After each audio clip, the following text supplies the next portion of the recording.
ও বাইরে ভাই, জ্যামের মধ্যে আটকায় পড়ছি। বগুড়া সাত মাথার জ্যাম, কি অবস্থা দেখেন। 20 মিনিট থেকে এভাবে জ্যামের মধ্যে আটকায় আছি রিক্সায়। শহরের জ্যামের একটাই কারণ, সেটা হচ্ছে শুধু রিক্সা। দেখেন কি পরিমাণ জ্যাম। করবো কি, ওটা তো পরে যেতে আমরা ফলক দিলাম যে মোবাইলে যে আমাদের ব্যানার আছে না, ওই ব্যানারে ওটা সরে যায়, ব্যানারে দেখা যাবে।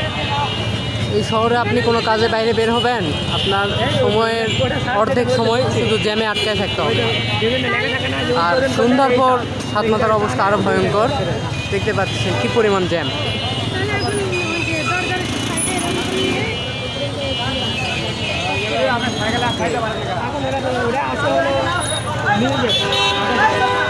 এটা আছে 2 হাত, এটা আছে 2 হাত, আর এটা আছে 2 হাত।